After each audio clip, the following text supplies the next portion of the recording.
guys, welcome back. One of my clients this week requested a Sesame Street themed cake.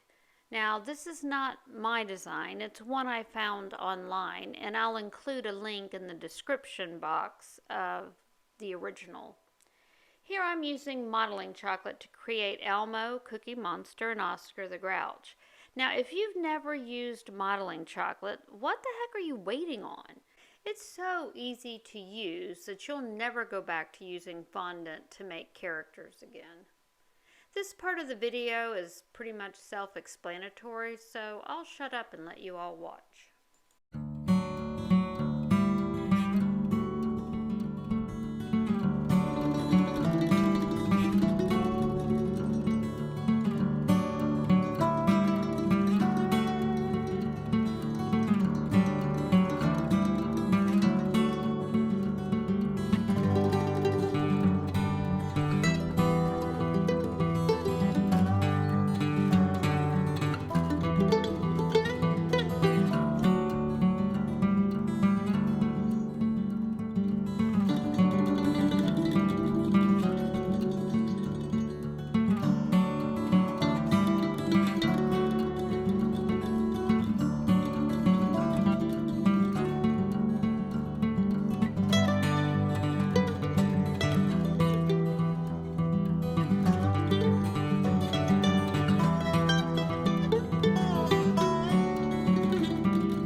For the bottom cake, they asked for a white cake with strawberry cream filling. Now, my strawberry cream is where I mix a delicious strawberry jam with my buttercream. It is so yummy.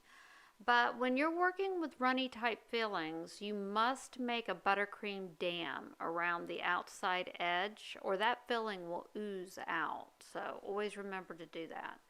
And here I'm giving a quick crumb coat and I will put it in the fridge to let it chill. For the top cake, they requested a chocolate cake with a buttercream filling. And as it's just buttercream, you do not need to make that dam ring.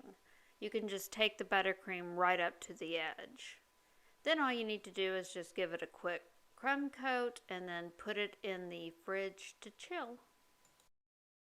After the crumb coat has chilled, the bottom cake is getting iced in yellow buttercream. I apply my buttercream using a bag with a coupler, no tip, to get an even application of the buttercream. I then smooth it with a warm spatula before using the Viva paper towel method to get it smooth. By rounding over the top edge with the paper towel, it gives it an almost fondant, smooth look to the cake. I really like that look.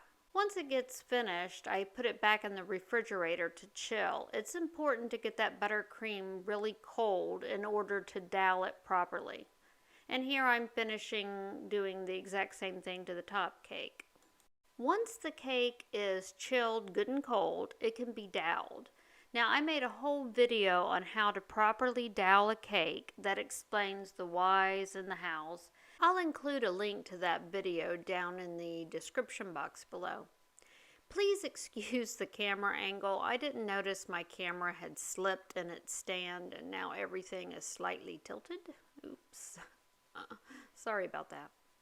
Once the cake is doweled, I attach the second cake board with a small amount of icing. I always use 2 cake boards for top cakes. And now the bottom tier is ready to be decorated. I printed out the Sesame Street sign shape. Ooh, say that 3 times real fast. And I rolled out a thin piece of fondant, and I'm using the printout to imprint the design into the fondant. I then cut out the design using a sharp knife. Now, I thought I had filmed me doing this exact same procedure for the green parts to the sign, but I can't find the footage. But it's literally doing the exact same thing, but with green fondant. And you attach it to the yellow fondant with a little bit of water. Here I'm using water to attach the fondant to the cake. Now, if the piece you want to put on a cake is heavy, you may need to use buttercream to secure it instead of water. You know, I love how a multicolored border looks when it's done. But if I'm being honest, it's a pain in the rear to create because you have to keep switching the bags constantly. Here I'm using 4 buttercream colors, red, green, yellow, and blue, each with a round tip number 5 to create this effect. It's cute when it's done, but it's a pain doing it. As you just saw, I picked up the buttercream cake by its sides and sat it on the cake. You can only do this if the buttercream is really cold from sitting in the refrigerator. Do not try to do that with room temperature buttercream. I also ran a long dowel down the center of both cakes, which essentially attaches them together so the top cake doesn't slide off the bottom cake during transportation. Using a ribbon cutter, I cut strips of yellow and red fondant to decorate the top tier. I love this set of circle cutters. I use them all the time. I used them to cut out the basketball and baseball shapes, and then I used wrapped floral stem wire to attach them to the cake. You just slide them in. Sometimes you can dip the wire in a little bit of water and slide it up and it'll hold it really tight. I then decorated them with buttercream. And here's the finished cake. I hope you all enjoyed the video. If so, please hit that like button and consider subscribing for more cake videos. Thanks for watching, everyone, and I'll catch you all in the next video. Bye-bye.